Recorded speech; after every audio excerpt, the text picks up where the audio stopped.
Following program is intended for listeners who are blind, have low vision, or another print disability that makes reading, holding a book, or turning a page difficult or impossible. The content is copyrighted by USA Today. For more information, please visit us on the web at nfradioreading.org. The Niagara Frontier Radio Reading Service now presents a reading of articles and features from USA Today for the first day of June 2026. Your readers today are Tom Scanlon and David Hayes. As always, we start with page 1 of USA Today, and our first article is titled California Governor Contest Tightens. The authors are Terry Collins, Danielle Segura, and Philip M. Bailey. California elections can be, complicated. Voters are seeing 61 gubernatorial candidates on their ballots in the state's crowded, closely watched, nonpartisan jungle primary on June 2nd. That's tomorrow. The two leading vote-getters, regardless of party affiliation, will advance to the general election in November. Republican Steve Hilton, a former Fox News contributor endorsed by President Donald Trump, seems likely to make the cut based on polls. But the Democrats' larger number of candidates has created more ambiguity about which one is most likely to break into the top two. The leading contenders are former Health and Human Services Secretary Xavier Becerra and billionaire entrepreneur and climate activist Tom Steyer. If one of them faces Hilton this fall, he would be the heavy favorite to lead the nation's most populous and blue state. Though Hilton has led many polls for months, according to a Public Policy Institute of California poll released May 27th, Becerra is now leading the field with 23%, followed by Hilton at 20% and Steyer at third with 15%. The University of California Berkeley Institute of Governmental Studies poll of likely voters released May 29th has Becerra at 25%, Hilton at 21%, Steyer with a striking distance at 19%, raising the slight possibility of two Democrats making it to the general election if Steyer surpasses Hilton. Also, about 1 in 4 voters are still undecided, according to polls, further adding to the intrigue. I think Steyer is more than a shot of winning a spot, said Paul Mitchell, Vice President of Political Data, Inc., a Sacramento-based bipartisan voter data firm. I don't think this race is over by any stretch. Steyer's nipping at their heels, but he might not get enough votes to push through, said David McCuen, a political science professor at Sonoma State University. With Governor Gavin Newsom termed out in January after 8 years in office, Becerra could be California's first elected Latino governor in more than a century. Hilton could be the state's first Republican governor since Arnold Schwarzenegger from 2003 to 2011. Yet, traditionally low voter turnout is even lower this year than in previous primaries, Mitchell said. The California electorate has not embraced this race, so this could be a vote for the lesser of two evils, said Brian Sobel, a veteran political analyst in the San Francisco Bay Area. This is a big field, and voters are not really thrilled with anybody. Whoever comes from California as future governor will manage a state with a roughly $4 trillion economy, the world's fourth largest. He'll also take over the role of managing California's multi-billion-dollar debt, Medicaid access amid federal spending cuts, high housing costs and homelessness, and the persistent crisis of wildfire prevention and recovery. 1 in 8 Americans live in California. Nearly half whose registered voters are Democrats. A quarter of the residents identify as Republican. Remaining voters call themselves independent or have, quote, no party preference, end quote, the Public Policy Institute of California said. California's national political influence is enormous. Presidents Ronald Reagan and Richard Nixon both came from there, as did the 2024 Democratic presidential nominee, former Vice President Kamala Harris. Harris and Newsom are the presumptive leading contenders for the 2028 Democratic nomination, according to polls and pundits. Former House Speaker Nancy Pelosi also hails from San Francisco. Despite their influence, none of the current national big names have endorsed anyone for governor. Democratic state leaders, including California Democratic Party Chair Rusty Hicks, worried for months that a split field on their side would lead to an all-Republican general election. But they're breathing easier as recent polls show Becerra emerging after former U.S. Representative Eric Swalwell departed from the race in April over allegations of sexual assault and misconduct, which he denies. We're clearly in a different place today than we were 2 months ago. Some candidates are surging and consolidating, others are following behind, Hicks told reporters after the last Democratic Party-sponsored poll was released May 19th. It shows Hilton ahead of Becerra by just 1%.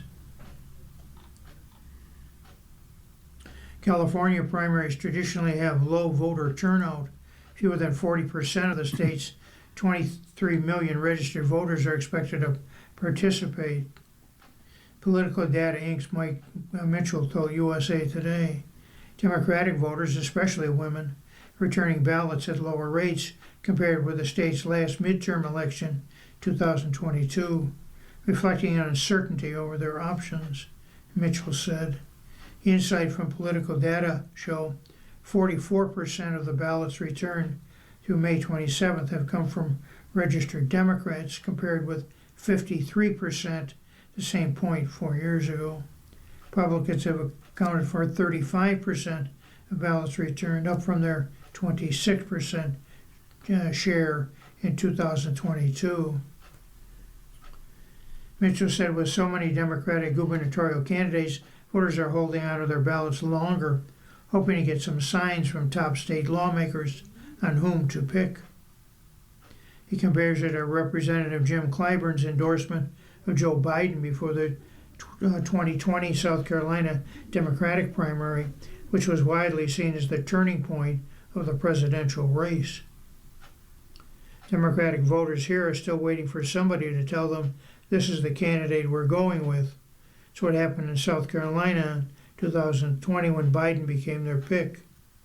In California, it's not a question of whether these primary voters will participate in the primary, but who they will pick after this long and tedious campaign. In a series of California gubernatorial debates spanning several weeks, as many as 8 candidates, including low-polling Democratic candidates former Los Angeles Mayor Antonio Villaraigosa and State Superintendent of Public Instruction Tony Thurmond, took the stage, almost requiring a scorecard to keep track. There's no one that you could say really won the debates this year, said Thad Kozer, University of California, San Diego political science advisor. In April, Becerra suddenly became what McCon describes as the Democrat by default after Swalwell's dramatic departure. Becerra's candidacy was flailing and he was polling in single digits. Becerra remained steady, leaned on his experience, and steadily climbed in the polls. The focus on lowering the cost of health care, housing, child care, and utilities, fighting Trump, has capitalized on loyal Democratic voters, Latinos, and even those with no party preference. He's a safe pick, said McCone. Sobel says there's an indifference about Becerra. People feel okay about the guy. They're not over the moon about him. And they don't dislike him. They can't be said about Tom Steyer. Either you like him or you don't. And it's basically the same with Katie Porter. Becerra simply doesn't draw that kind of emotional or visceral response. With California's status as the biggest state in the country, any campaign comes with a high cost, and this year's gubernatorial contest is no different. In terms of spending, Steyer, a former hedge fund manager, is the unquestioned king. He committed more than $1.5 million of his own money, and counting, toward ads across various media platforms, according to media tracking firm Ad Impact. San Jose Mayor Matt Mahan has seen about $22 million from outside groups, including several Silicon Valley tech investors who encouraged him to run. Becerra has also been benefited from outside contributions to the tune of about $13 million. Stayers responded by suggesting voters should pay close attention to corporations supporting Becerra, his chief Democratic rival in the polls. Steyer could be a victim of overexposure, flooding the state with his repetitive barrage of fiery, angry man ads. Maybe Stayer's been too present, even for those who really initially liked his message, until it became, "Okay, Tom, I heard it, I get it." When you see somebody's face every 3 minutes, it's like, "Hey, can you back off a bit?" Sobel does credit Steyer with getting Oscar-winning actress and longtime environmental advocate Jane Fonda to narrate one of his ads to present a softer approach.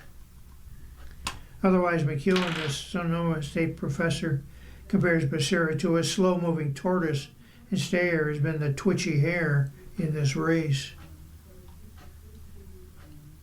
Steyer's an excellent issue candidate. The organizations, the work he's done in climate and affordability, McEwen said, but he's not a guy who commands the room or works every rubber chicken dinner at every county Democratic feed like Becerra. And that could be the big difference in this race. The next article is titled "The Pennsylvania Hospital Looks Back in History." That hospital is older than the U.S. It helped shape modern medicine. This article is written by Phaedra Trefan. The cornerstone was set in 1755 with, quote, George II happily reigning, for he sought the happiness of his people, end quote. Now the hospital, older than the nation itself and a part of the University of Pennsylvania's health system, has opened a museum looking back at its history as a pioneer in surgery, education, and innovation. The Pennsylvania Hospital was founded by Dr. Thomas Bond and his friend, one Benjamin Franklin, in 1751. Bond, efficient in private practice, saw many of the city's poor forced to forego medical care because they couldn't afford it. He approached friends and fellow doctors who mostly agreed there was a need, but they balked when Bond asked for money to start a hospital to serve those in need. That's according to Stacy Peebles, the hospital's curator and archivist. The hospital says it's the nation's oldest, although others have claimed similar titles. Quote, Pennsylvania Hospital has only been a hospital. It has always functioned as a medical facility, end quote, Peebles said. He'd seen them in Europe, said Peebles, and he wanted to bring it to America. Bond's solution? Go to the man who was at the time Philadelphia's most respected and most influential thinker, a man who could make things happen, that being Franklin. Helping the poor and preserving their names. Pennsylvania Hospital, though never religiously affiliated, was founded in a city heavily influenced by its Quaker roots. Its mission? To provide free medical care for the poor, white and black, free and enslaved. Quote, but if an enslaved person was treated, their master was responsible to pay for their care, end quote, People explained. Many of the city's poor were illiterate and had no property, so records of their care at Pennsylvania Hospital might be the only record of them that even exists, People said. Bringing that out is something I enjoy most, said Peebles, who has a master's degree in history and experience working for the National Archives. She showed handwritten records of payment by contractors who worked at the hospital including Richard Allen, a formerly enslaved man who bought his freedom and went on to co-found the Free African Society and established Mother Bethel African Methodist Episcopal Church. Surgery, pharmacology, meteorology, and mental health care. One surprising finding amid the museum's collection: a collection of meteorological data kept 3 times a day, every day from 1824 to 1922 in the hospital's apothecary. People said the National Weather Service has even occasionally consulted the data.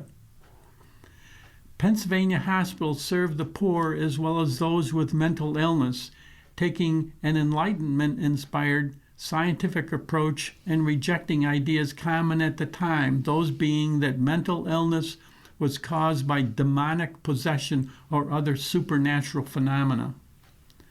Doctors knew there was something medically wrong that caused erratic behavior, even if they didn't know precisely what it was, people said. Benjamin Rush, a politician, physician, and signer of the Declaration of Independence, was an early pioneer in treating the mentally ill, insisting, for example, that the cells where they were kept be heated, even though others believed their illness kept them from feeling the effects of their environment. Woo. The hospital's medical library is part of the museum tour as well, with more than 13,000 volumes dating as far back as 1483, from physicians and medical facilities all over the world, and still available to researchers upon request. Its operating theater, the first in the United States, is also open and forms one of the hospital's defining architectural features.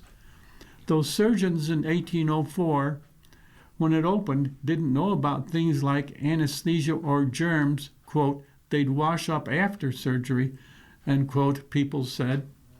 They did understand the value of teaching the next generation of physicians, as many as 300 of whom could observe operations in the rounded room from 2 or 3 stories above. Today, the operating theater has a life-size virtual interactive operating table that enables visitors to view inside the human body, peel back layers of skin, muscle, blood vessels, and nerves all the way to the skeleton, and even cut cross-sections of organs like the brain. One of people's favorite rooms of the hospital museum, though, is dedicated to perseverance. It's filled with photos and stories of medical professionals from throughout Pennsylvania hospital's history who have gone to war zones and worked in the midst of epidemics from yellow fever to influenza to HIV/AIDS to COVID-19. And finally, quote, I've always been interested in epidemics and how people respond to them, she said. You know, the helpers versus the hoarders. We've seen that all throughout history.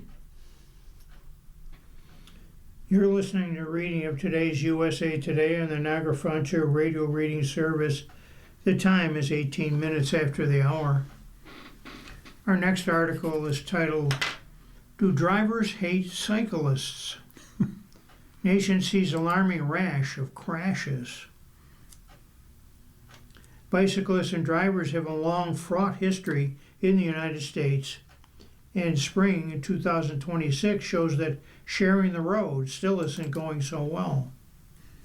In Florida, court records show a man was charged with attempting murder and other counts in March after police said he fired a gun from his pickup truck at a group of boys riding bikes in the street, striking one in the leg. Southern California, a driver was charged after video showed a blue BMW tailgate bikers riding in a bike lane in Newport Beach, forcing one bicyclist to jump onto a curb to avoid being hit on March 21st. And a man in Georgia was charged with aggravated assault, reckless driving, and other counts after allegedly hitting a group of cyclists with his SUV in April.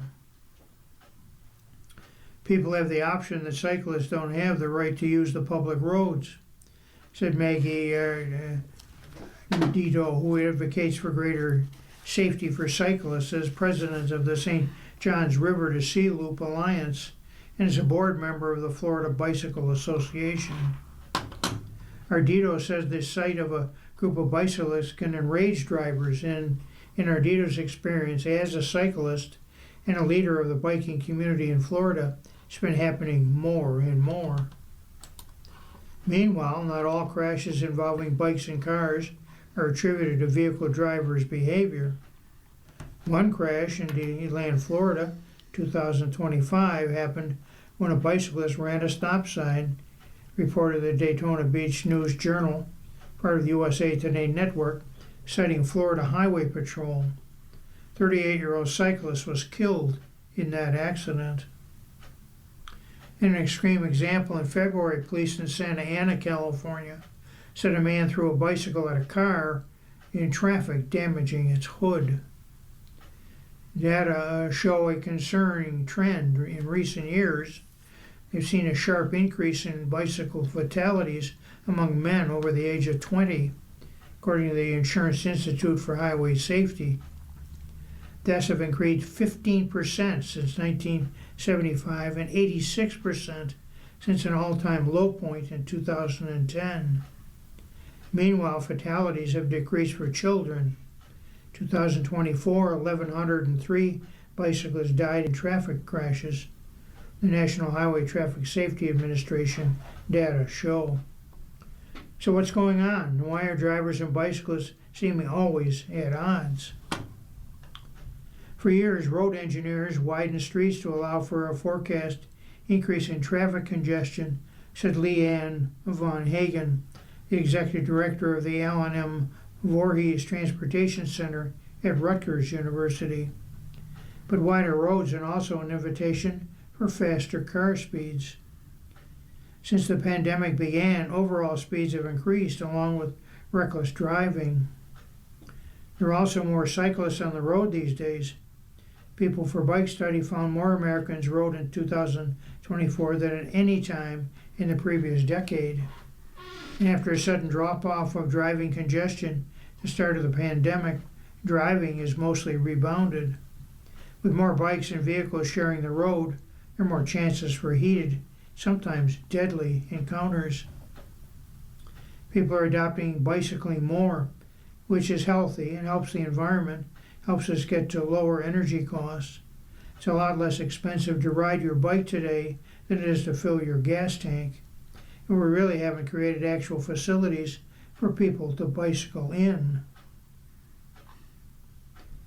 The documented deaths don't represent all bike-car collisions. There's no one source to compile data on such collisions nationwide, especially considering cases that don't lead to death or serious injury, or instances of conflict or road rage that don't include a crash, Van Hagen said.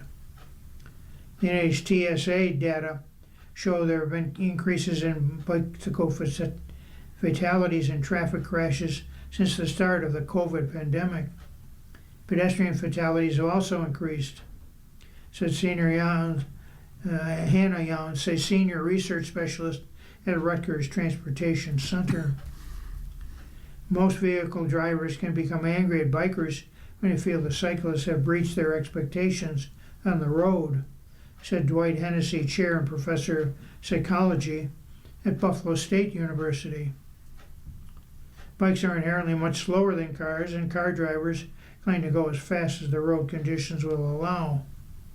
While car drivers may see bikes as in their way, bicyclists are concerned for their safety, may regard drivers as getting too close, as driving like a maniac on the road and not paying attention to me, he said. I don't think either side really thinks about the other's perspective. Hennessy, who specializes in the psychology of traffic and road rage, told USA Today. People are more prone to road rage or more easily triggered than others by their experiences on the road, may tend to perceive incidents, whether accidental or not, as personal slights. Bikers can be just as guilty of aggressive behavior or dangerous driving, said Hennessy, who's a frequent cyclist himself. There are some cyclists who are antagonistic toward drivers, he said. Cyclists might think a driver is coming up too close to them because they're a jerk, he said. In their mind, how do you deal with a jerk? Well, you just piss them off even more. Maybe you teach them a lesson. A group of bicyclists was riding together in DeLand, Florida, when a pickup truck came unexpectedly into their lane, plowing them down and injuring multiple riders on May 9th. States Highway Patrol said in a report that the driver of the 2015 Chevy Silverado involved in the crash was asleep or fatigued at the wheel. Local station WESH published footage showing the truck was coming toward the cyclist from the opposite direction. Silverado had at least 7 cyclists of the group of 13, the report said. It also hit an SUV, according to reporting from the Daytona Beach News Journal. 3 of the riders were seriously injured, according to news reports, including Ryan Flesh, who's beloved manager at JC's Bike Shop in DeLand. Ardito is a close friend of Flesh's. Photos of the crash aftermath shared on social media and by local news outlets showed several damaged bikes and riders lying on the ground. Flesh sustained a broken ankle and severely injured fingers and one hand. It's not clear whether he'll regain full function of his hand, potentially devastating injury for his profession, Ardito said. This should not have happened to him, she said. The group was following traffic laws and riding cautiously, but cyclists are much more vulnerable to injury or death out in the open compared with a driver of a vehicle. Even the most cautious bike riders are at risk. Ardito said inattentive or distracted drivers are a serious hazard for cyclists trying to share the road, regardless of whether there are bike lanes. Drivers distracted on cell phones are prone to drift into a bike lane. Problem, she says, is on the rise. One of the most dangerous places for a bicyclist is at an intersection. Returning vehicles pose an extra hazard when they don't check for cyclists coming, Jans and Van Hagen said. There are situations where even in the presence of a dedicated bike lane, unless it's protected by barriers, may still be the safest for a cyclist to ride in the road, Van Hagen said. Bike lanes can be risky if they're too narrow, and it's all too easy for a car to drift or swipe a rider with a side mirror, she said. Bike lanes tend to be where people illegally park, where garbage cans or accumulating fall leaves pile up.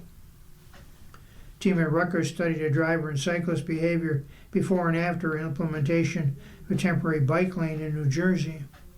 Men are generally more likely than women to ride in the street, while women are more likely to ride on the sidewalk, Young said. When there's a protected lane with physical barriers or a parking lane between a bike lane and a car traffic, there's more universal. People who are more risk averse will use it instead of the sidewalks. Ardito is retired, said she's hypervigilant about safety while cycling and wears high visibility gear.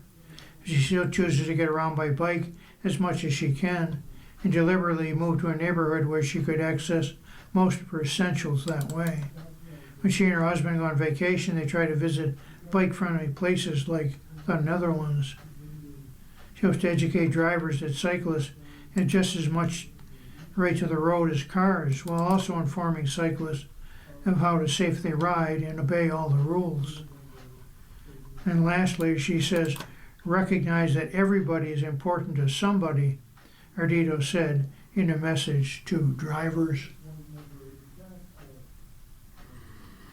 You are listening to a reading of today's USA Today on the Naver Frontier Reading Service. The time is 12:29. We will now move to the money section. The title of the first article is Experts Say All Real Estate is Local Again. There appears to be no national market anymore. The article is submitted by Andrea Wickweir. Ongoing tech layoffs, global instability, and mortgage rates stuck stubbornly in the high sixes are leaving many Seattle home sellers and buyers on the sidelines this year. In Savannah, Georgia, meanwhile, a big boom of commerce, including a new Hyundai plant, has so many people moving into the area that buyers are once again facing bidding wars. So what's the common theme? When real estate agents around the country describe housing market conditions where they are, their stories are increasingly unique to their particular areas.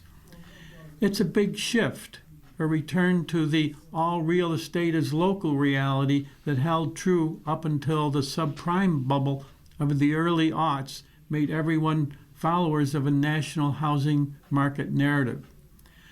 Quote, "There is no national market anymore at all," end quote, said Selma Hepp, chief economist for real estate data firm Cotality. "It's about locality, right? It's sort of slow and steady on the national level, but there's a lot going on when you look under the hood." Fractured by regions. In a recent report, Hepp wrote that, quote, "The national trend hides a complex and increasingly fractured regional landscape." Official data supports that view. In February, the National Association of Realtors reported a jump in sales of existing homes. In March, it was followed by a big decline, and in April, there was almost no change at all. Under the hood in Seattle, however, Jenny Sandmeyer, a managing broker with Windmere, describes a stagnant market. Agents are having to coach sellers to work harder at prepping their homes, she said, and to get over any frustration they may feel about likely missing the top of the market a few years ago.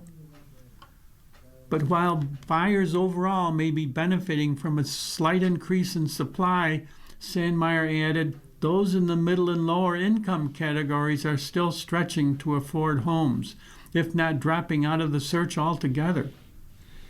The description of the boom in Savannah comes from Chris Canavan with Exclusive Buyers Realty. Automakers are expanding their operations there, Canavan said. Traffic through the Port of Savannah is increasing, and the Southeast is becoming a national hub for logistics. That brings in lots of new buyers, and it's also making existing homeowners more comfortable about listing for sale, he said.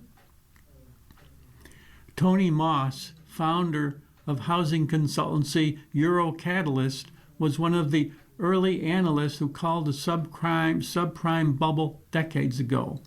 Moss agrees that trends in globalization and housing are reverting from the national and international stage to the local level.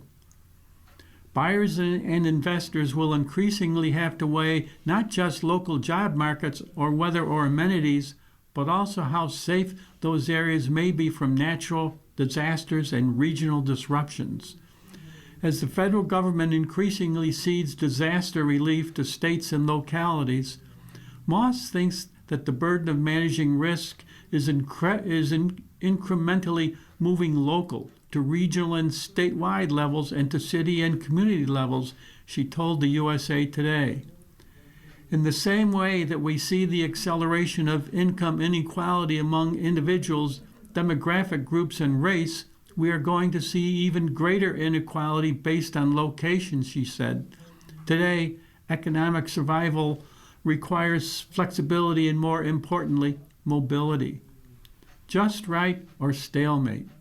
If Savannah is running hot and Seattle a bit cold, South Florida might be, quote, just right. In fact, that's how Jeff Lichtenstein, the owner and broker of Ecofine Properties, was thinking about his markup up until the Iran war broke out. It was kind of like the porridge and the three little bears, Lichtenstein said, and it's like, what could go wrong? And then we all discovered the Strait of Hormuz. And finally, a market in perfect equilibrium still has its challenges, Lichtenstein said. Often both buyers and sellers are convinced their side has the advantage, making it harder to get deals done. When all the local markets get averaged together, that's almost how it looks to Selma Hepp at the national level. This next article is titled More Young Couples Have Separate Bank Accounts. The author is Rachel Barber. Young Americans are embracing financial independence, even if that means keeping money separate from their spouses or partner. New research from Fidelity finds a large share of Gen Z and millennials are holding on to their individual bank accounts compared with Gen X and baby boomers. A survey of more than 3,000 married or partnered couples who have been together for 3 or 4 more years found 34% of Gen Z, 26% of millennial couples keep their money in completely separate accounts, compared with 19% of Gen X and 15% of boomers. A mixed approach also seems to be growing in popularity, but 42% of millennial couples are storing money in both individual and joint accounts, compared with about 1 in 3 Gen X and boomer couples. Financial experts are wary of this trend, believing separate accounts opens the door to confusion, extended timelines for reaching shared goals, and financial infidelity. One reason maybe more women are working today than when many boomers got together in the 1960s and 70s. Before the Equal Credit Opportunity Act of 1974, women were routinely required to have a male cosigner before opening an account.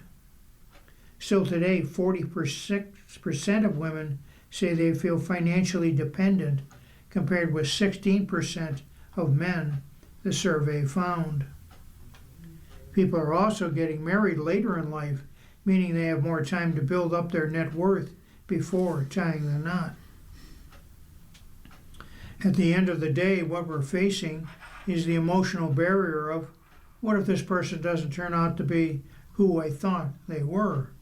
Jade Warshaw, financial coach and co-host of The Ramsey Show, said, adding, as couples get married later in life, they've likely witnessed people around them getting divorced begin to prepare for the worst instead of expecting the best. The rise in student loans also has made combined financing more complicated, as some partners want to tackle their debt alone. Jason Fannin, a certified financial planner and senior partner of Cornerstone Financial Services, said he's seen a couple hold off on combining finances based on one partner would have otherwise not qualified for student loan forgiveness. Fallon said the great wealth transfer, which is expected to move trillions of dollars that now belong to older Americans into the hands of their children over the next 2 decades, may also be a reason young couples choose to handle finances separately. If someone's bringing $500,000 and they're in their late 20s to a relationship, perhaps the other person doesn't have much, I can see how that becomes more of an issue, Fannin, age 49, said. While among older generations, a lot of people that I know married their high school girlfriend, boyfriend, what have you, and no one had any money. There are not many prenups I was aware of. But today, prenups are on the rise.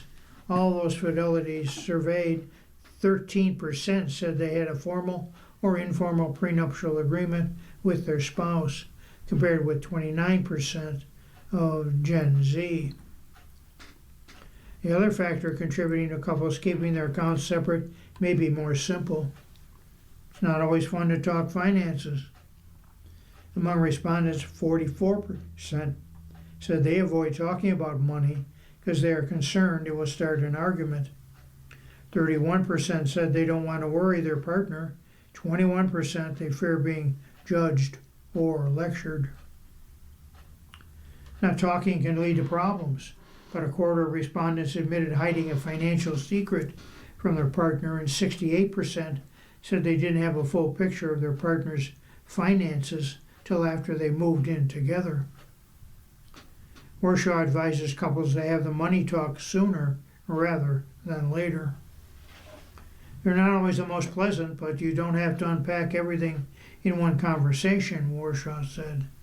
You need to have those so that you know who this person is financially and how they view you.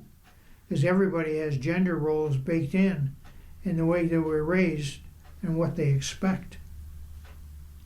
Fallon says in some circumstances, a couple choosing to maintain separate accounts can make sense. He generally wouldn't recommend it, though. He said if couples have a hard time keeping track of separate accounts, it can lead to later missed payments, particularly if the two people are unable to hold each other accountable. Those missed payments can lead to lower credit scores, make borrowing money more difficult in the future. Similarly, he said managing money separately can also make it harder for a couple to achieve financial goals, like buying a home or paying down debt, especially if they aren't clued in to the other partner's savings and spending habits. Well, there's just no getting around that, Warshaw said. As long as the people with the two incomes are on the same page mentally, you're going to go light years faster. So you should not only ask for help from your spouse, but expect help from your spouse. If a couple insists on keeping separate accounts, Fenner recommends they be sure to list the other as beneficiary. Otherwise, he said, if one partner becomes incapacitated or dies, the other may not be able to access the funds. That's when attorneys and probate enter the picture. It can be both expensive and emotionally taxing at a time when someone is grieving. Fenner said having separate accounts also increases possibility of financial infidelity. When one partner is not forthcoming about where money's going, sometimes that may be intentional. He said one woman in a couple he advised had a separate account for money she intends to spend on getting her hair and nails done, and they like it that way. The woman was, I'm so glad because I don't want him to know how much I spend on that stuff either. So there's a kind of this agreement, Fallon says, adding that a lighthearted example, but that financial infidelity often is a way to cover up spending on vices. That's the case of it working out, but I've seen this also go sideways. And lastly, to avoid the worst case scenario, Fannin recommends couples establishing monthly amount going to each individual spending account. Generally agree where that money will go and not deviate from the plan. It's just extra, Fallon said. Adding retirement contributions and bill payments should be ideally made from a joint account rather than individual accounts. We're not really dependent on either one for long-term planning success. You are listening to a reading of articles from USA Today for the 21st of June. You are listening on the Niagara Frontier Radio Reading Service. The time now is 42 minutes after the hour. The next article is also from the money section. It is titled On the Brink. Harder than landing a job is holding on to one you already have. The article is by Rachel Barber. One of the few things more stressful than looking for a job in 2026 may be trying to hold on to one, new research suggests. After a year of weak growth, the labor market has shown some signs of picking up steam. The Labor Department estimated U.S. employers added 115,000 jobs in April and 185,000 jobs in March. But month after month, hiring remains concentrated in certain sectors like healthcare and social assistance.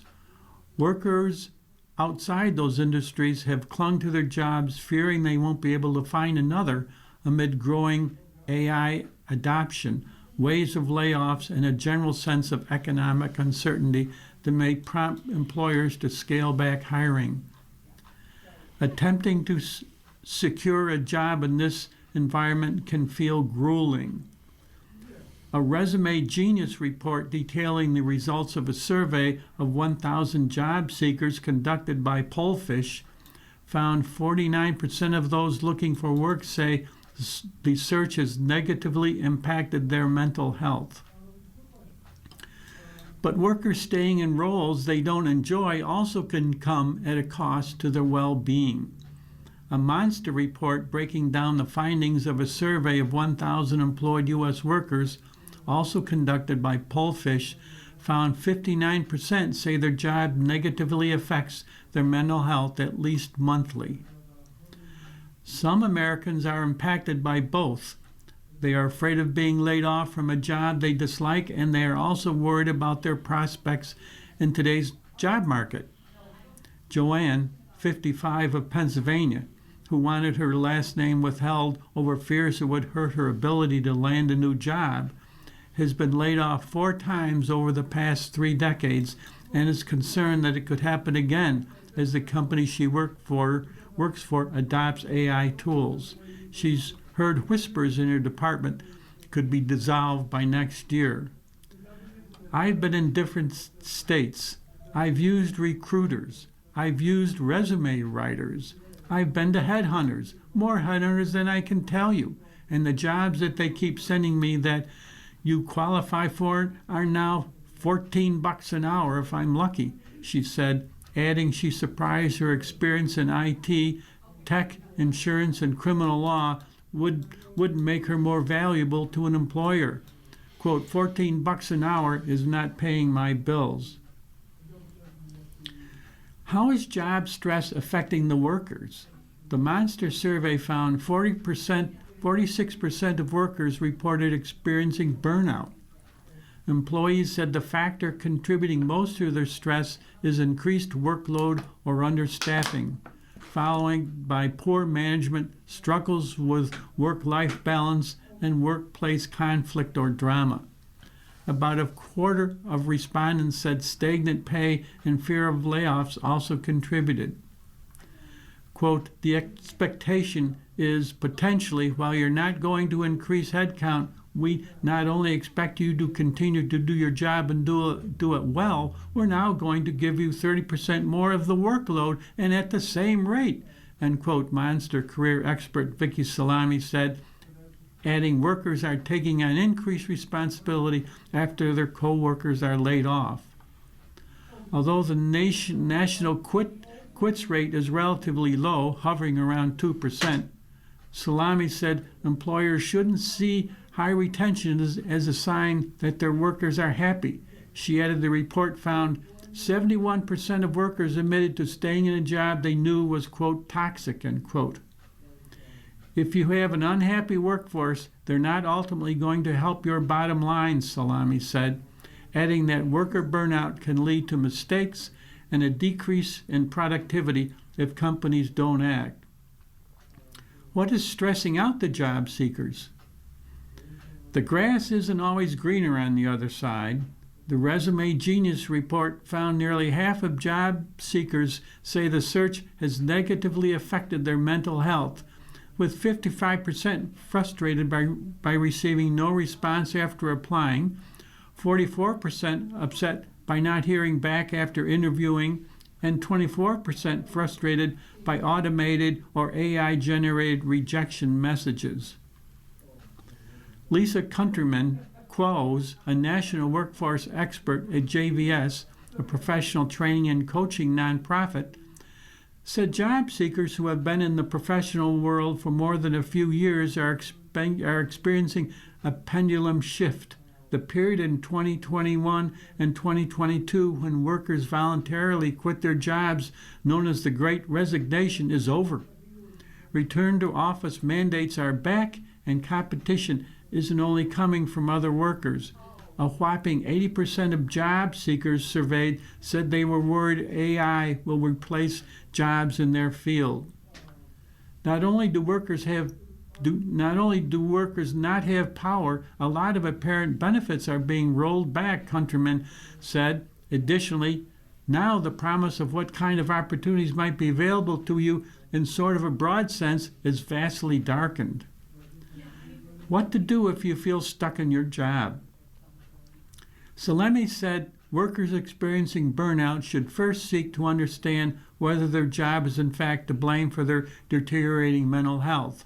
On a Sunday night, do you get that pit in the stomach feeling? She said, adding workers may ask themselves if they fear being yelled at, their work going unrecognized, their workload being unmanageable for one reason. they are unpaid and worry about the response they would receive if they asked to take a mental health day? For those who answer yes to those questions, she advises them to identify the underlying reason. If it's a problem with their boss, she said workers may attempt to switch departments or roles within their company. If it's an overall company culture issue, it may be time to update their resume, she said, adding it's best to have a backup plan or solid savings cushion in place before quitting. What do you do if you feel stressed in a job search? Career experts recommend job seekers struggling with their search cultivate community, whether that be connecting with people in similar situations or a nonprofit focused on helping people navigate the job market. There are no-cost training programs that you can tap into, Countryman said. Tap into the resources that are available and tap into social supports to ensure that you maintain the energy and the motivation to move successfully through the process. She and Salemi both recommend seeking out professional counseling if the search is seriously impacting a job seeker's mental health. Simple things like recognizing their situation is temporary and doing physical movement, including yoga and meditation, can help too.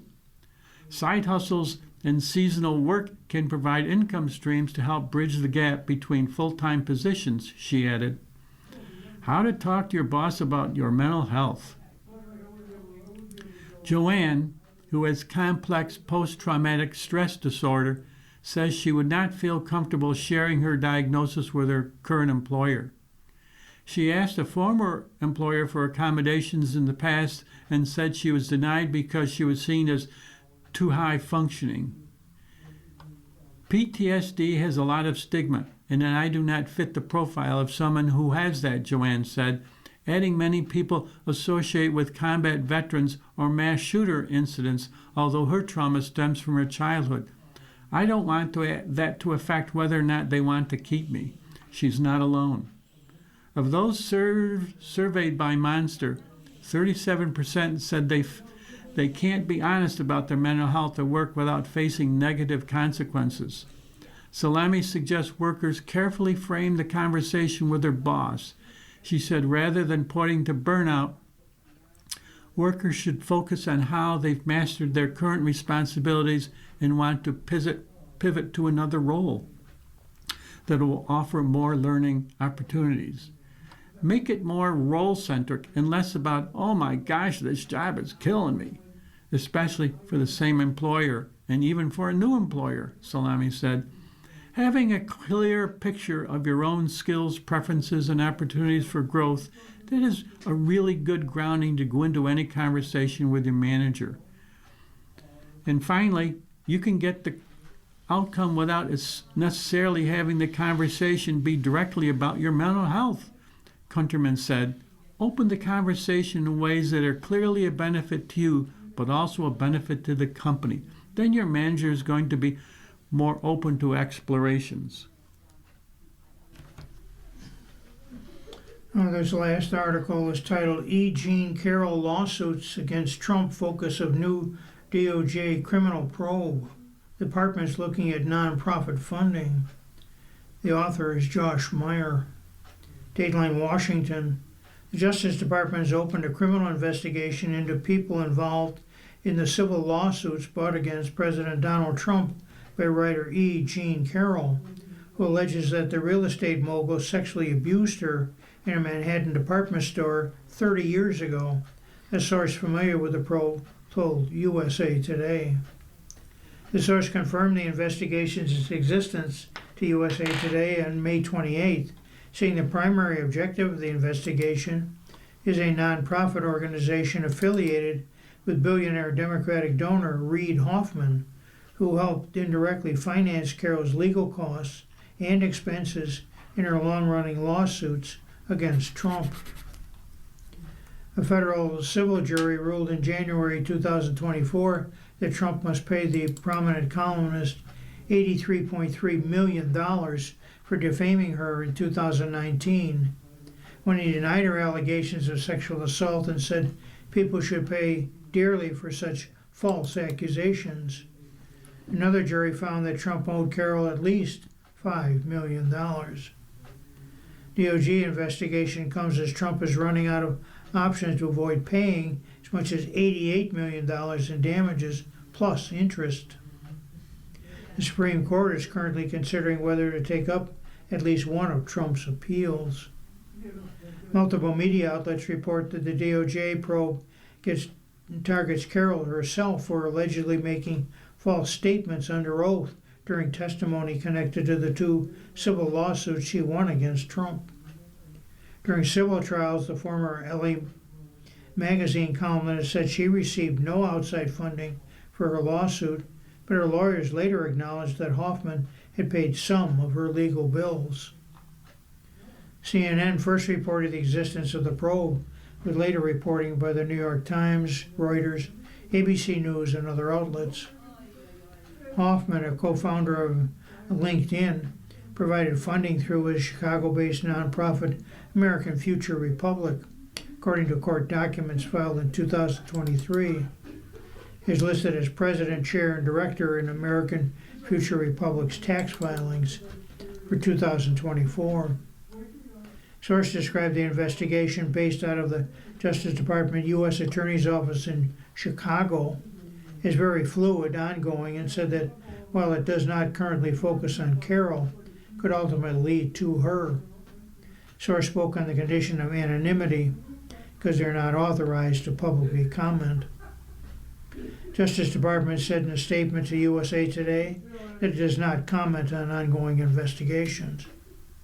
No criminal charges have been filed, and the existence of an investigation does not necessarily mean prosecutors will ultimately bring a case.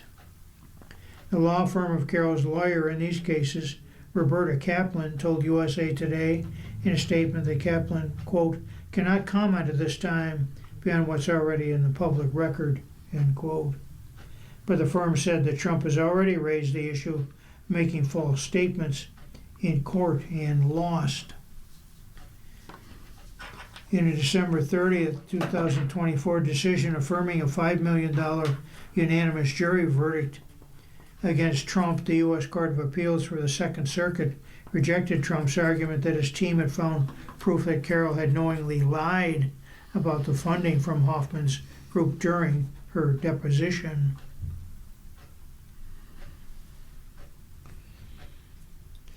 You're listening to a reading of articles from USA Today for the first day of June on the Niagara Frontier Radio Reading Service. We'll return for more readings after this short break. Your readers today are Thomas Scanlon and David Hayes. If you're listening to this publication online, you're probably using our website, a podcast player like Spotify or iTunes, a streaming service like Siro, or a smart speaker. Did you know that we now have a dedicated app that can be downloaded to any mobile device, like a smartphone or tablet, for free? App users can conveniently access our live stream and any episode of our podcast easier than ever. To download the app, just type NFRRS in the search window in the Apple App Store or in the Google Play Store. Contact us anytime if you have any questions by calling 716-821-5555, extension 5. Thank you.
We'll continue now with our reading of articles from today's issue of USA Today dated June 1st.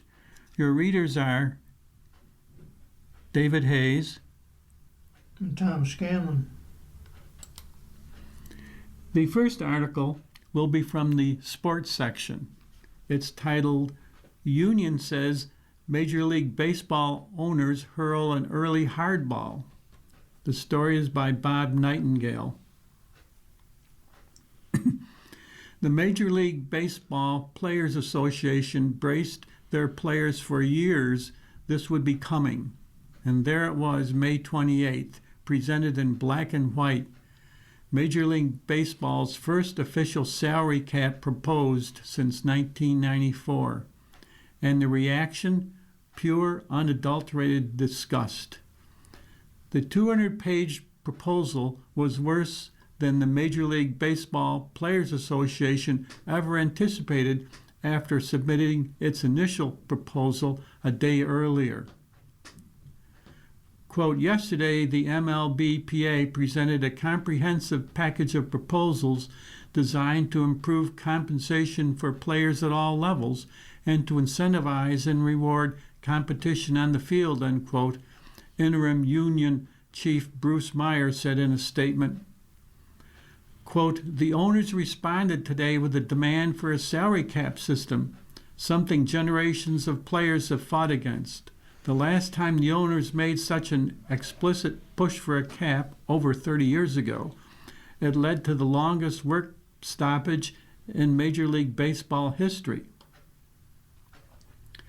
For generations, our members have fought against cap systems because they harm players at all levels, erode or eliminate contractual guarantees, and pit player against player, and lead to more work stoppages, not less, and get worse for players over time. In other words, Major League Baseball's proposal was a complete non-starter. The union anticipated that Major League Baseball would offer to significantly raise the minimum salary, maybe not to $1.5 million as they were seeking in 2027, but at least increased from $780,000. They expected free agency to possibly be lowered from 6 years to 5 years, as they desire, for players 30 years or older. They thought that the salary arbitration pool would be expanded. No, no, and no. There was nothing well, at least in this proposal. Major League Baseball proposed a $245.3 million salary cap, which would cause 8 teams to lower their payroll and in return offered a $171 million salary floor, which would cause 12 teams to increase their payroll. The players would immediately gain $38 million in return. Sorry, the union isn't buying it. The cap and floor would be significantly lowered, the union believes, when benefits and amateur signings are included. It brought back memories of their collective bargaining talks in 2021 when Major League Baseball offered a luxury tax system beginning at $180 million, with also a salary floor at $100 million. It was flatly rejected by the union, and Major League Baseball implemented a lockout that lasted 99 days. This current proposal was rejected by the time the union lawyers walked out of the door. They will talk again perhaps in a few weeks, with meetings occurring more frequently later in the fall. But barring a more stunning surprise than the Colorado Rockies winning the National League West, there will be no agreement when the clock strikes midnight on December 1st. Major League Baseball will impose a lockout. The start of spring training will be delayed and perhaps games will be missed. Major League Baseball realizes that the influx of new owners showing more interest in acquiring real estate holdings than their actual team, this is their best and perhaps last chance to secure a salary cap. If it doesn't happen now, it never will. So Major League Baseball could keep the lockout going into mid-April, forcing the players to miss a paycheck and see if they blink. If the players stay strong, then Major League Baseball must decide how long it is willing to keep the game shut down and how many more missed paychecks will lead to any softening of the union's stance. In the meantime, there will be plenty of rhetoric. Major League Baseball is telling the players if they don't agree to a salary cap, they won't come close to getting their fair share of the financial pie and are offering 50% of all baseball revenue. Major League Baseball says the players are costing themselves money under the current system. Payrolls increased by 149% since 2003, Major League Baseball says, while Major League Baseball's revenue has increased by 247%. In fact, Major League Baseball says the players' share has actually declined in the last 4 collective bargaining agreements. The union argues that if it agreed to Major League Baseball's proposal, the players would receive less money than they are getting now, worried about league-wide escrows that could potentially force them to return money once revenue is calculated. Major League Baseball also says the middle class is getting squeezed, with its data showing that 10% of its highest paid players receive 60% of the total payroll, compared to 51% in the NFL, 41% in the NBA, and 31% in the NHL. The biggest issue we need to solve next to continue to grow the game off the field is fixing the payroll disparity unseen in any other major U.S. sport, Major League Baseball spokesperson Glenn Kaplan said. Ultimately, the game is about hope and competition, and too many fans in too many markets have too little hope their team has a fair chance to win. Fans overwhelmingly support a salary cap and floor like in the other leagues, but they don't believe a $446 million spending cap from top to bottom is a fair fight. Our salary cap and floor proposal levels the playing field while sharing baseball revenue with the players 50-50 as we grow the game. The union calls it a cop-out, arguing that competitive balance isn't a problem considering that small market clubs like the Milwaukee Brewers, Tampa Bay Rays, and Cleveland Guardians are currently leading their respective divisions, with the Brewers winning and Major League Baseball best 97 games last season. Caps don't lower ticket prices for fans, eliminate tanking, or ensure teams are run with equal competence, Meyer said. They suffocate competition by offering owners an all-purpose excuse for inaction and mediocrity. Baseball is experiencing unprecedented momentum, and owners are enjoying record viewership, revenues, and franchise values. Billionaire owners are not seeking to cap their profits or asset values, only player salaries. This isn't out of generosity or a desire to protect the game's well-being. It's a play to control costs, increase profits, and maximize franchise values, all at the expense of players, past, present, and future. And finally, we'll continue our review of the owner's proposal and stand ready to negotiate system improvements that benefits players and fans alike. In other words, let baseball's labor war proceed with a whole lot of arguments, rhetoric, and hostility coming to a ballpark near you. That would be a doozy. This next article is about the NBA playoff finals. Wembley propels Spurs to NBA finals. The author is Lorenzo Reyes. For the 8th consecutive NBA season, there won't be a repeat champ. The young San Antonio Spurs knocked off the defending champion Oklahoma City Thunder 111-103 in Game 7 of the Western Conference Finals May 30th. The Spurs applied their speed and athleticism to play quick in transition. They deflected passes and forced the Thunder into turnovers, and they ignited from three-point range to unseat Oklahoma City. Victor Wembanyama led the Spurs with 22 points, but this was a balanced effort, with 7 San Antonio players reaching double digits in scoring. And with that, the Spurs will face the New York Knickerbockers in the NBA Finals, which are scheduled to begin on Wednesday.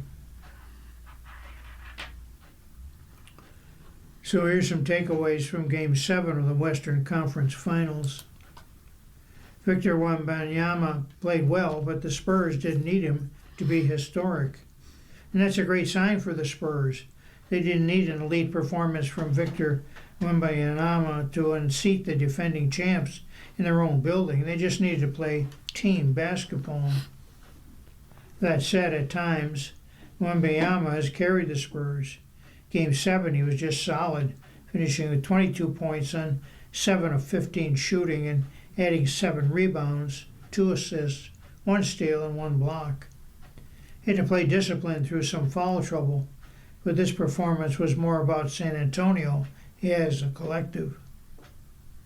7 different players reached double digits in scoring, and role players carved out spaces to contribute.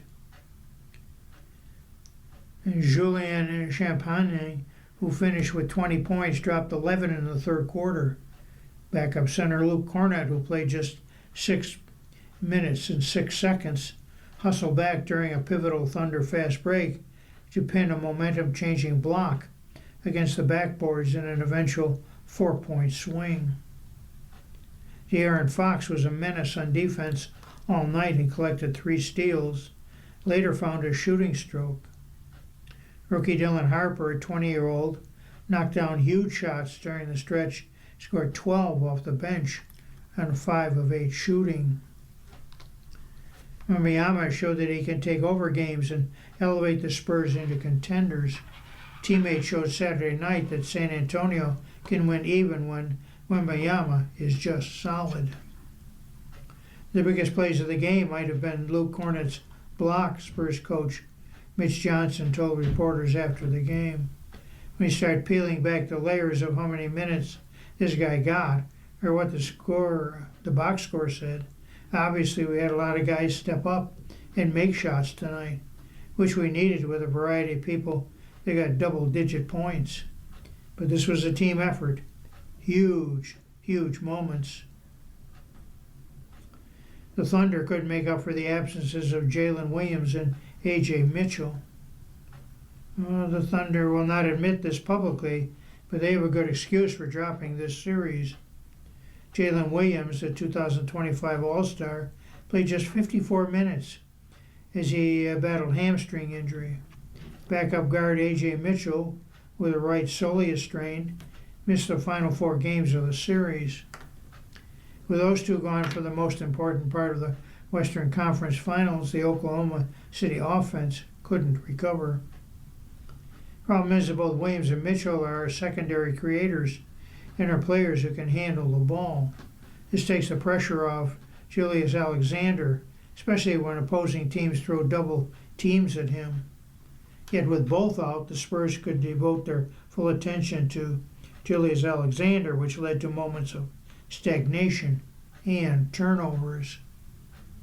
That was exacerbated when the Thunder role players couldn't hit open looks. Second chance points nearly saved the Thunder. There's one thing that sparked Oklahoma City's run in the second quarter was its work on the offensive glass. The Thunder gained a 9-4 edge on offensive rebounds the first half Saturday night. It was no surprise then that Oklahoma City took a massive 17-6 lead in second chance points into intermission. Offensive rebounding helped revive a moribund Thunder offense that fell into an easy early hole in the first quarter. The other thing offensive boards did for OKC was neutralize San Antonio's transition offense. The Spurs wanted to play quickly, and failing to scoop up defensive rebounds momentarily robbed the Spurs of chances to get out on the break. So did Shai Gilgeous-Alexander. A monster 13-point second quarter from Shai Gilgeous-Alexander lifted the Thunder back into the game. Gilgeous-Alexander admittedly was slow to start as the Spurs threw extra bodies at him anytime he got the ball in an attacking position, so some of the early issues were to be expected. But Julius Alexander was far more decisive in the second quarter and looked to get his looks before the Spurs were able to set their defense. At the half, Julius Alexander had 19 points and a wildly efficient 8 of 11 shooting, and had added 5 assists and 4 rebounds. His 19 points were most of the series during the first half. He looked like an elite player who knew what was at stake. The biggest issue was that Julius Alexander's supporting cast, by and large, let him down. Julius Alexander finished the game with 35 points on 12 of 21 shooting, 9 assists, 4 rebounds, 3 steals, and 1 blocked shot. The San Antonio offense to start the game was impressive. Their defense was even better. Early on in Game 7, the Spurs swarmed the ball, used active hands to deflect passes, and took control of the game with turnovers. San Antonio, though the first 6.45 minutes of the game, forced the Thunder into 5 turnovers on 5 steals, which led to a quick 7-0 advantage on points off turnovers. Of course, it helped the Spurs didn't commit a single turnover during that span early, but it was the force and intensity the Spurs brought that impacted the game. The Thunder were better with the ball in the second quarter, which allowed them to get better looks.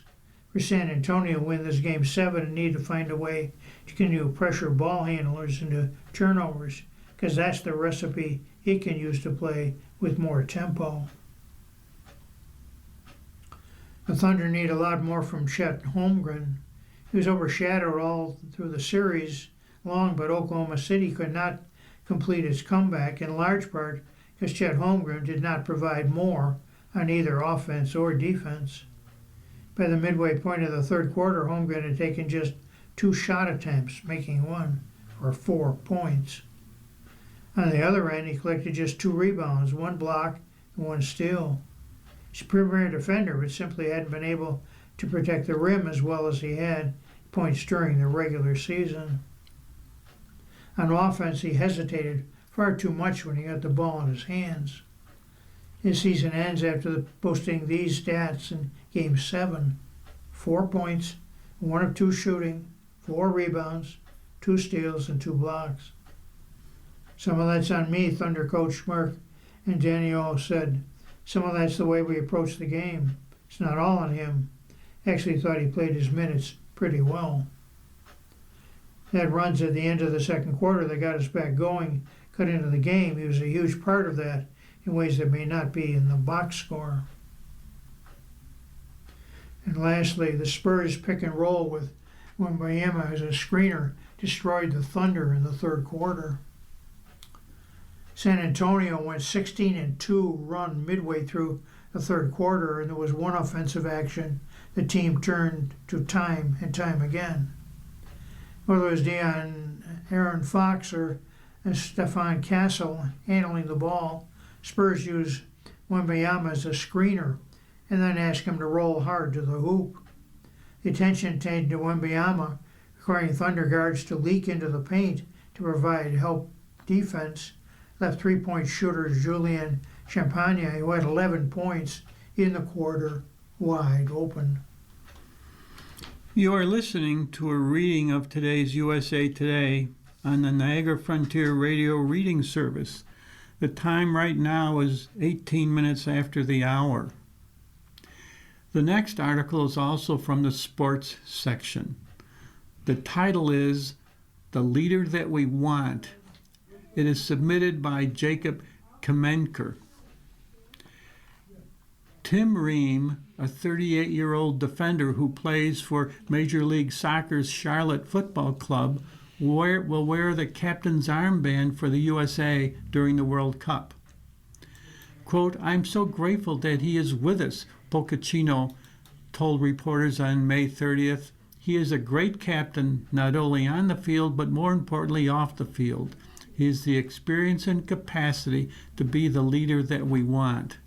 Pochettino praised Ream for being a positive leader and expressed optimism about he would handle the role for the World Cup. Ream was then offered a chance to speak and thank Pochettino for entrusting him with the role. Quote, "This is more than a dream come true," Ream said. "I've done everything possible to be part of this group, to help this group along. I'm just really grateful to be sitting here to have this honor, and at the same time, it's not going to change what I do or who I am and how I help the group." Ream made his international debut for the US MNT in 2010, starting a game against South Africa in the Nelson Mandela Challenge Cup. He has appeared in 80 games for the US MNT since and played every minute of the squad's 4 matches in the Qatar World Cup in 2022. Ream has logged just one career international goal, which came against Puerto Rico in 2016. He has posted 4 assists across his international appearances to date. Ream has served as the US MNT's captain 26 times, which ranks 8th all-time in the squad's history, and is looking forward to assuming the mantle again during the 2026 World Cup. "It's the highest honor for me with this group and for the World Cup," Ream said. "I'm not going to take that for granted." Could find places to get touches, to train and to develop. That has been his lifetime love. I think when you look at anything really, life, school, sports, finances, family, you always have those people behind the scenes that are helping you out, Ream says. You don't get anywhere on your own, no matter what you're choosing or what your path or what your journey is. The familial introduction by your parents is important, but we all need somebody that isn't a parent, those other coaches and those other people in your life to believe in you and help you and push you to get where you necessarily don't see where you're going to end up. Ream, also with USMT teammates Tyler Adams and Matt Turner, are participating in New York Life in, quote, The Assistant, quote, a short-form documentary series that highlights the people and communities behind their journeys. According to a press statement shared with USA Today Sports, content from The Assist will continue to be released in the coming weeks. We caught up with Ream, a defender on Team USA and for Major League Soccer's Charlotte Football Club, who has played professionally, stateside, internationally, and since 2010, and Kalish, now St. Louis University's men's soccer head coach. They offer ways Ream's story can help younger athletes and their parents with perspective on their own development. Teach your young athletes to be individuals, but to know that they're not alone. Ream's earliest memories of his youth are with a ball at his feet. He's the oldest of 5. His 3 brothers and sisters all played various sports, but soccer was the common denominator, one ingrained within their city's deep connection to the sport. What kind of holds true with all St. Louis guys, it seems like, is they unbelievable teammates, recalls Kalish, who started watching Ream around the U14-15 level with the St. Louis Scott Gallagher Soccer Club. They're very humble and very hardworking. They're blue collar. The character piece of most St. Louis guys is the same. A lot of the guys over the years, you look at them, you say, great teammate, hardworking, great mentality, and a guy that you can go to war with, so to speak, and Tim definitely fits that mold. It was a mindset Ream established with the help of Kalish and Howe, a legendary figure within the city's youth soccer scene. Howe was demanding and fiery and had strong ideas about how you train and advance your career. Kalish was more laid back and technical. The coach describes his style as having a lot of love mixed with high standards in a very team and family-oriented environment. I think they taught us to be individuals, Ream says. It wasn't this kind of, oh, you have to play this way. It was, hey, we want to play this way, and this is how we're going to achieve it. But it's also kind of, hey, you guys need to go out and in the quiet moments and in the moments that no one is paying attention, and you have to do your own work. And so it didn't always feel like they were on top of you. It didn't always feel like, hey, you have to be doing this. You can't do it any other way. It was, well, here's a way to get from point A to point B. Now, guess what? There are different ways to get from point A to point B. There's so many different patterns and ways to do things. Develop a tolerance for mental adversity. Character development carries a lot of weight with coaches. Still, Howe had a general idea of the way he wanted things done, and he showed his temper when they didn't go as planned. I feel like in a way that helps you, Reams says, and especially as you get into the 14, 15, and 16 ages where you're starting to grow, you're starting to get into that late teens. How are you going to make it in the game? Him and Kevin were the first club coaches that really focused on us as individuals and as players. He truly looked at each individual and said, this is how we're going to get better. This is how we're going to practice. This is how we're going to train. This is what we need, and this is where Howe saw us going as people and as players. When he recruits players for college, Kalish loves to look inside kids and see their competitive makeup. It's very rare that a player doesn't have to go through some form of a setback and in which guys are going to throw in the towel, Kalish says. Which guys can stay grounded, keep controlling what they can control, keep moving forward, and then just win coaches over or wait their time until maybe a new coach comes in. Reams says your mental resiliency developed from dealing with setbacks can determine whether you have a soccer career beyond college. For example, when he was about 14, he ruptured his quad, which knocked him out for about a half a year. At the time, it feels like the end of the world, he says. You're going through rehab, you're seeing different doctors and potentially surgeons, and you think my soccer playing is done. Having the team, Tommy, having Kevin, I was able to go and just be part of training and still be there and still feel like I was part of the team. You're getting knocked down and you're having people who are picking you up. You need those people around you to say, hey, listen, it's going to be fine. You can't train, but at least you can be around the guys. At least you can hear the communication. You can feel their energy, feel the vibe of the group. When you're out, you get such a better understanding of the whys and of what you're doing and what they're training.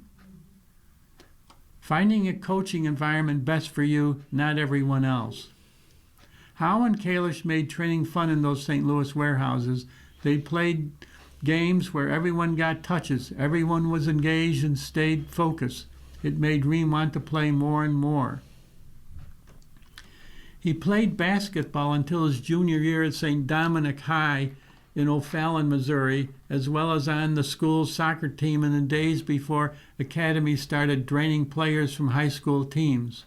But Ream made soccer work as part of his life throughout the year, thanks in part to the environment his club coaches created. Kalish still thinks there is a place for high school soccer even on an elite player's ladder. I think there's a lot to be said for playing within your community, Kalish says. It's not right for everyone, but it can be right for a lot of players. There's a lot more to being a well-rounded person than just juggling a soccer ball or whatnot. The support structure that they have, the coaching staff, the environment that these coaches are created, those things to me are what's really going to drive development more than anything. The character development piece is something that I think is just so vital, and I think we saw a lot of that throughout those years. When Tim was coming up, it was old school in some ways, and I think there's a lot to be said for that. Play the long game even when you reach high school or college. In Howe and Kalish, Ream saw coaches who knew when to push him, but also knew when to take a step back and put their arm around him. They knew what buttons to press to get the best out of you. It's every coach's job, really.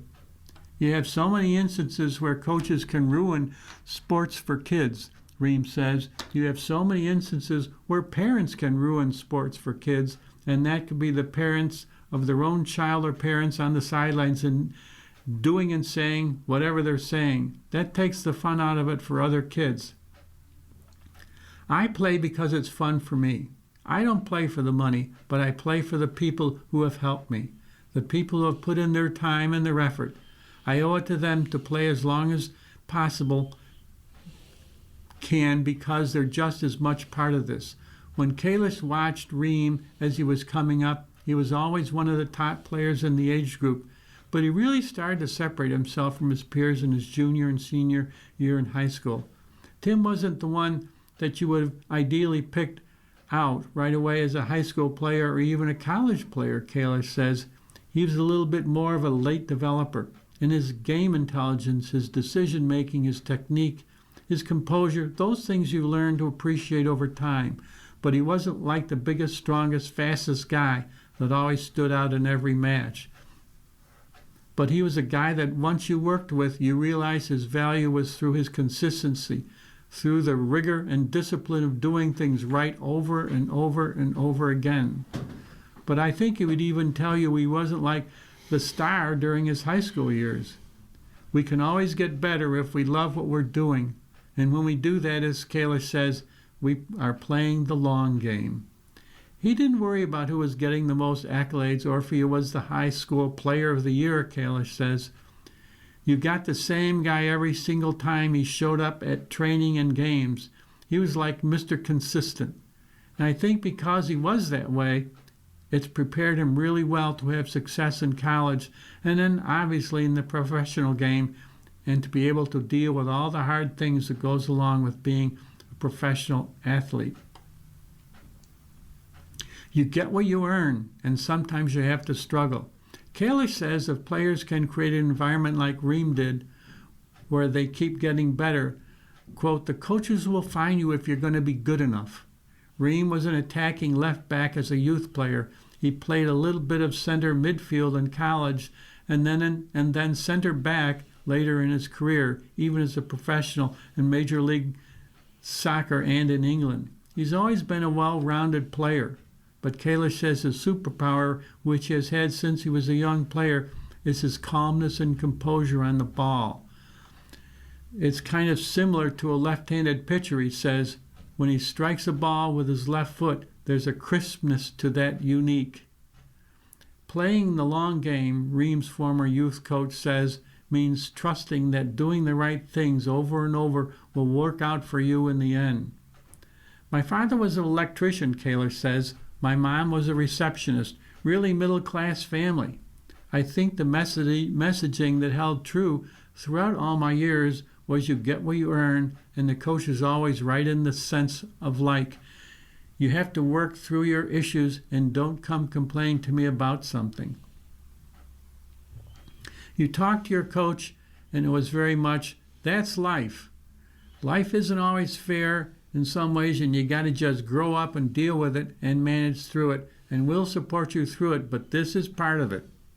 Reem knew he could lean on his coaches. Now he leans on his wife, Kristen Sapienza, who played soccer at St. Louis University like he did. They have 3 kids, Aiden, 12, Theodore, 10, and Lilia, 7. She understands all in the field, and she knows what that means, Reem says. Having someone that you can come home to and bounce everything off is so important. It allows you not to just be on your own. Those quiet moments can be important, but they also don't have to be alone. And finally, she connects all of us. She keeps us connected even when I'm thousands of miles away. I'm able to keep in touch on how the boys are doing in swimming and how my daughter's doing in her soccer games. It allows me to feel like I'm not so far away in those moments. Quote, everyone sees the bright lights in what we do, but there's so many people in the background that have helped all of us in every walk of life, and those are the people that don't get highlighted.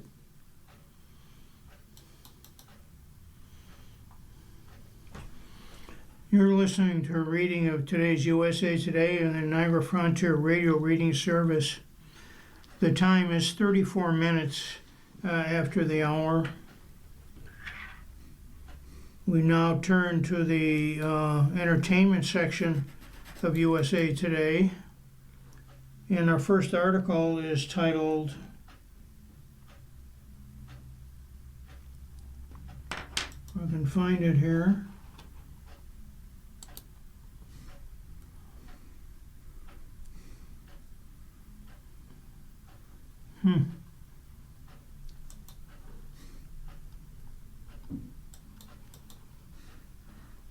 Says, well, let me go to this article.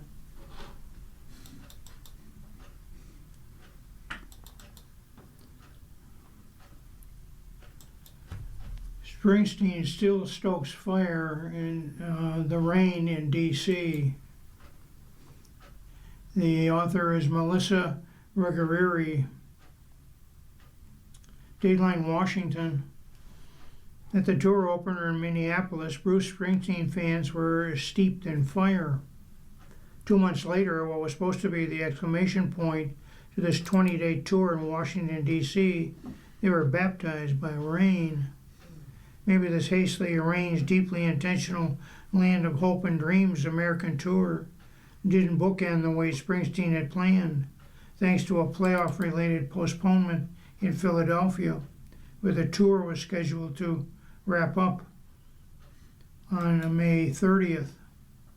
In the steady rain that fell on the tens of thousands packing Nationals Park, the only stadium show of the tour located 4 miles from the White House, could have been a hindrance to lesser artists. But through logistic hiccups, death threats that guitarist Steve Van Zandt recently disclosed, hearing from the disgruntled minority who somehow didn't realize that a tour conceived as a political summons of resistance was political, Springsteen, age 76, and the mighty E Street Band remained steadfast in their purpose. His potent sermon that opens the concert, prayers for the military, unbridled vitriol for the Trump administration, before the band slams into Edwin Starr's War, was delivered with fist punching the air and eyes scrunching with conviction. The pointed songs that dotted the nearly 3-hour show, including Death to My Hometown, accented by Susie Tyrrell's sawing fiddle, and the defiant No Surrender, with Springsteen emphasizing there's a war outside raging lyric, took fans on a journey. Throughout the tour, Springsteen set list barely wavered, aside from a feverish cover of the Clash's Clamptown, handled primarily by guitarist guest Tom Morello, which was added by the third show, while Sweet Baby Jean was ditched by the fourth. One of the most compelling moments during the May 27th D.C. date came during Streets of Minneapolis, the plain-spoke ballad of sorrow and hope for the city swarmed by federal agents earlier this year, hence his position at the tour opener in late March. As Springsteen sang of Minneapolis resident Renee Good and Alex Preddy, civilians shot and killed by immigration and customs enforcement officers while protesting, rain fell in sheets and infused the song with a prayer-like feel. Fans joined Springsteen's chant of "Ice Out Now" with full-throated fervor while he implored, "Let them hear you at the," expletive, "White House." But along with the pain came joy as Springsteen, a sharp-dressed man in a white dress shirt, dark vest, and tie, ambled down the catwalk like a kid gleefully playing in the sprinklers. The crowd marinated in the elation etched on Springsteen's face as he slapped dabbed hands and locked eyes with fans during Hungry Heart and strode through the promised land. At the song's end, he reached over heads to hand his harmonica, a young man whose overwhelmed reaction could have cured ills of the world.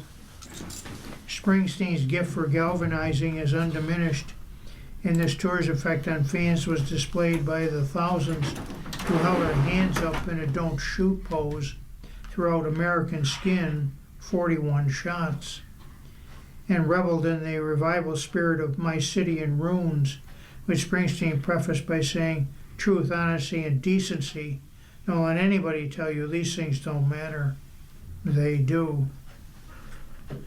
Longtime Springsteen fan and noted author James Grady alternately wept and smiled broadly as he stood in his rain poncho. Bruce is the great American author of my generation, stepping up when we needed him most, Grady said. And Springsteen isn't done yet. Toward the end of the show, he announced the Power to the People Festival, which will take place October 3rd at Merriweather Post Pavilion outside of D.C., with performances from Morello, Foo Fighters, David Matthews, Joan Baez, Brittany Howard, Dropkick Murphys, Jack Black, Serge Tankian, Cypress Hill, Killer Mike, the Linda Lindas, and the man himself. Pre-sale is scheduled to begin May 29th, and general sales began May 30th. The fire, it seems, is still raging. The next article is also from the Life section. It's a streaming preview. The title of this article is Second, quote, Seasons, unquote, Shifts into New Gear.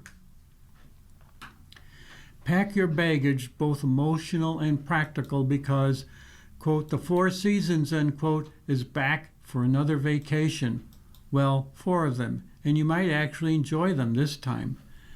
Netflix drama about 3 couples who take quarterly vacations had a shaky first season in 2025, despite an A-list cast that included co-creator Tina Fey, Steve Carell, Will Forte, and Oscar nominee Coleman Domingo. There was a lethargy to the series which focused mostly on Carell's character, Nicky, leaving his wife of many years, and Carrie Kennel Silver, Reno 911, for a much younger woman, Ginny, Erica Hennigan. But a late-breaking twist may have set the second season, streaming now on Netflix, free from its wishy-washy roots. Carol's Nick, spoiler alert, dies at the end of the season 1, and a second season without him feels fresher, faster, brighter, and more complex than the first. He may have been the engine on which the plot turned in season 1, but he also was kind of a downer.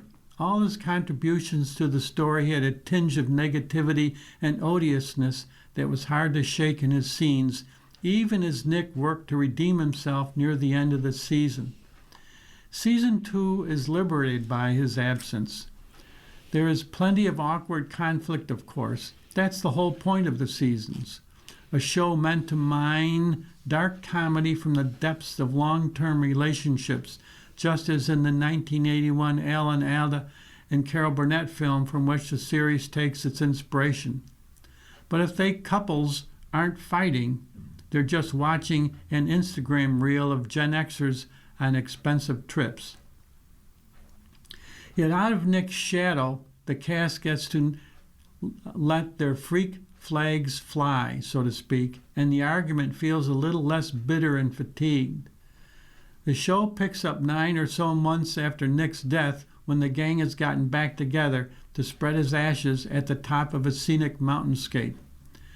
There's cynic Kate, Faye, and her golden retriever husband Jack, Forte, even more cynical and gossipy Danny, Domingo, and his urbane husband Claude, Marco Calvini, Nick's aggrieved ex-wife Anne, and his very pregnant girlfriend Ginny. Everyone seems like they're part of a happy but dysfunctional family, just like last time, but the cracks start to show quite quickly, just as like last time, and that's just the springing tip. Much of the story is driven by Anne and Ginny's complicated and fractious relationship, even made more fraught by the elephant in the room of Nick's estate and a new baby on the way. The 2 actresses, cast in roles often reduced to stale tropes in other media, the angry ex-wife, the hot new girlfriend, help round out their characters to something more. Ginny, in particular, grows from last season and over the course of the season changes from a punchline to a real member of the group. The new episodes leave room for seriousness and depth amid hijinks and naked murderers on the loose, seriously. Jack is struggling to manage his grief over Nick's death. Ginny is terrified by single motherhood. Danny is wondering if he should be a father, and Anne is going through a thinly veiled midlife crisis. There are few series in TV that deal with this period of adulthood, not quite young, not quite old, with such nuance. After its shocker ending and its lackluster episodes, it didn't seem like Seasons was a show that really had to come back for more. But it's a good reminder that everybody can learn and do better, even in a TV show. And finally, it's a season of growth all around.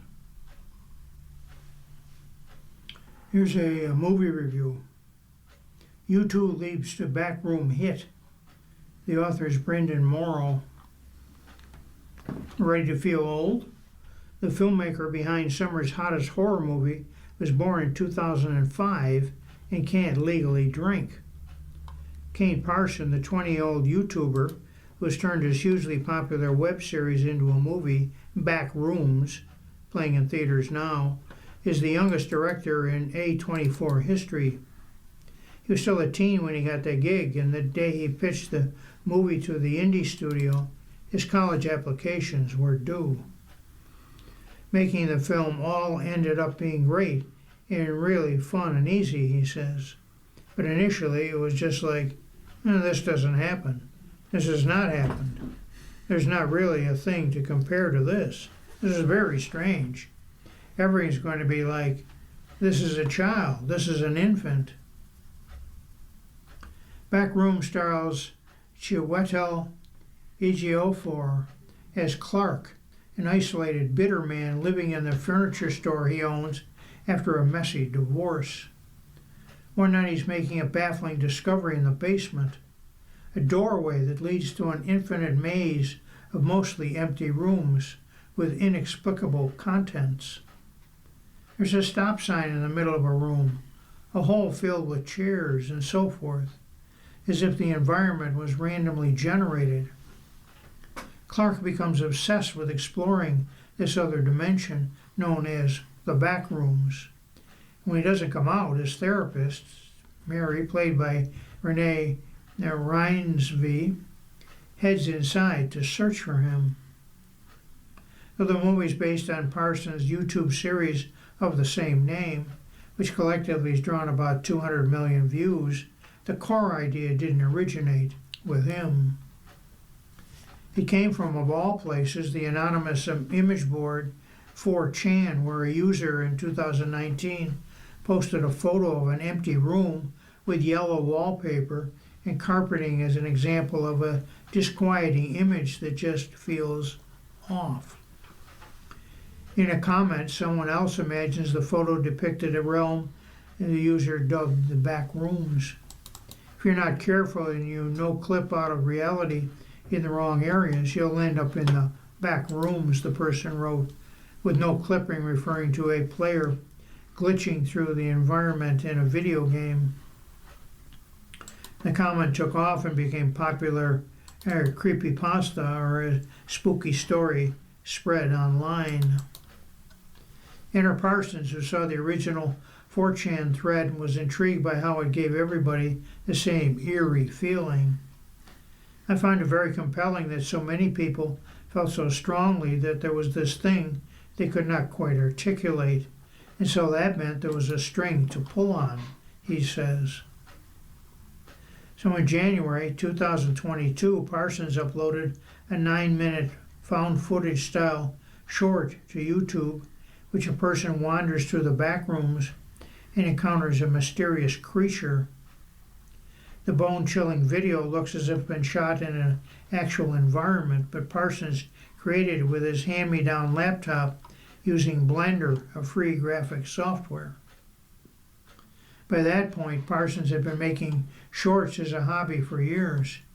He began taking it more seriously in middle school after illegally downloading visual effects software, teaching himself how to use it. I just started spending 100% of my time that was not in school making the shorts, he said.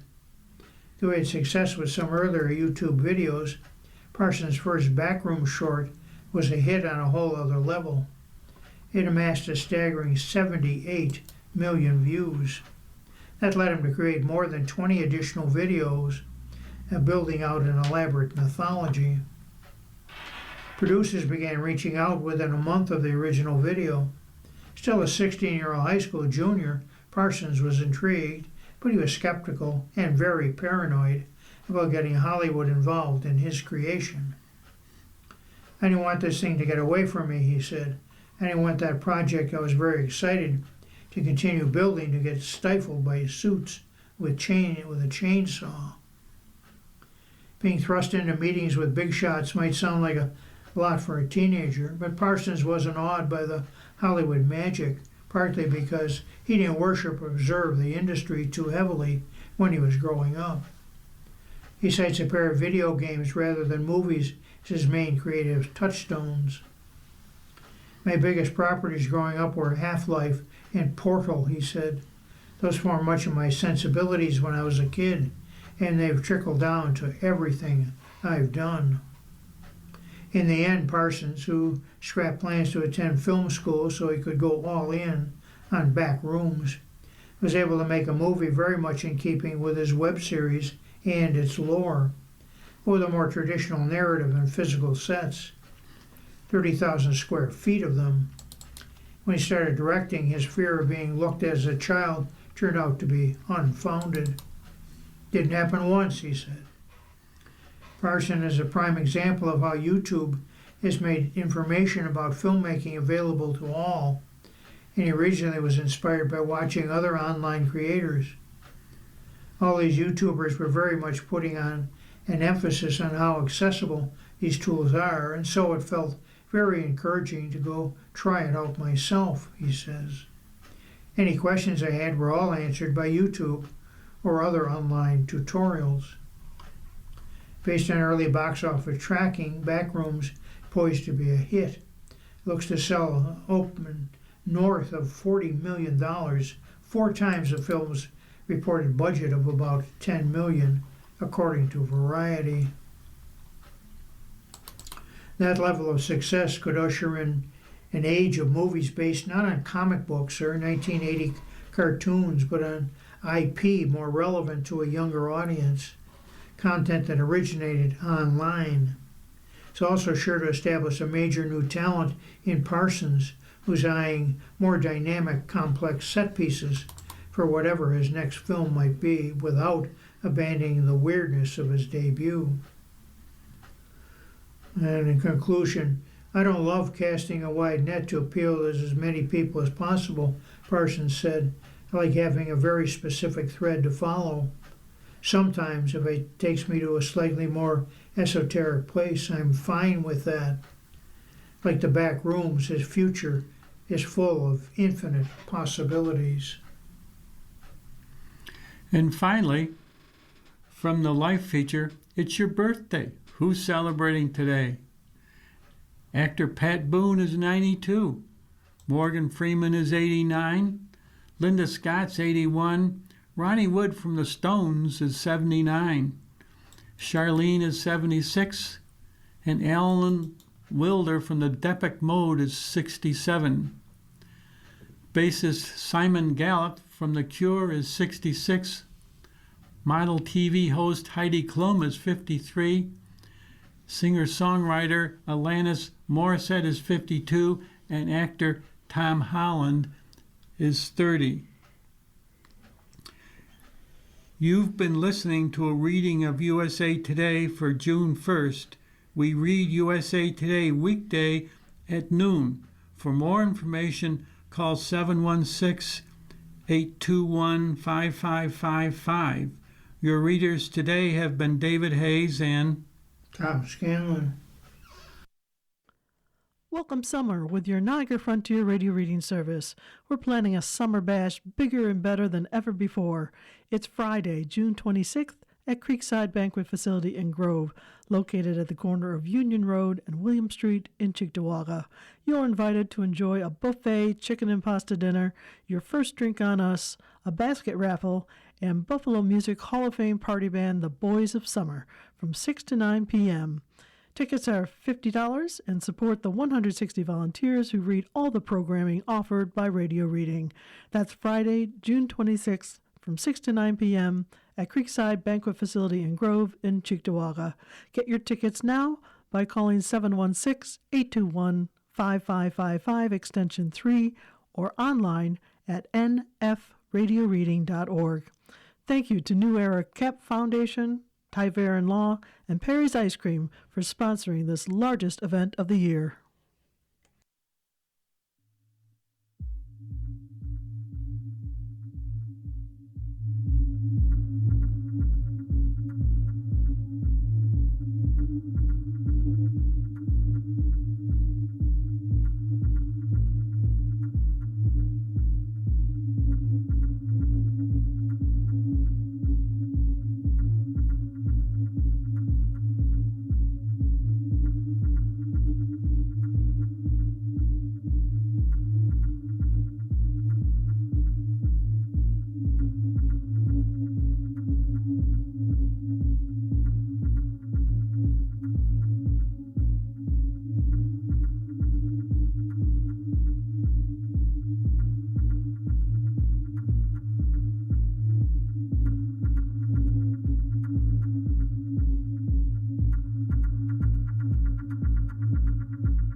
Coming up next in the Niagara Frontier Radio Reading Service, we got episode number 6 of 1929 by Andrew Ross Sorkin.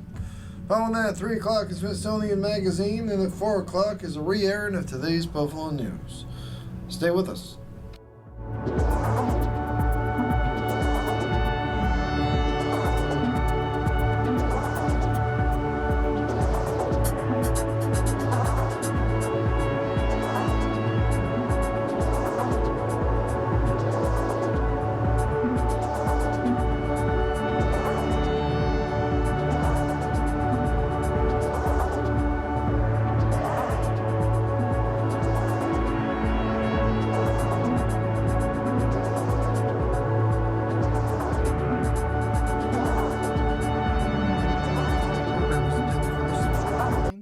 vision or have another print disability,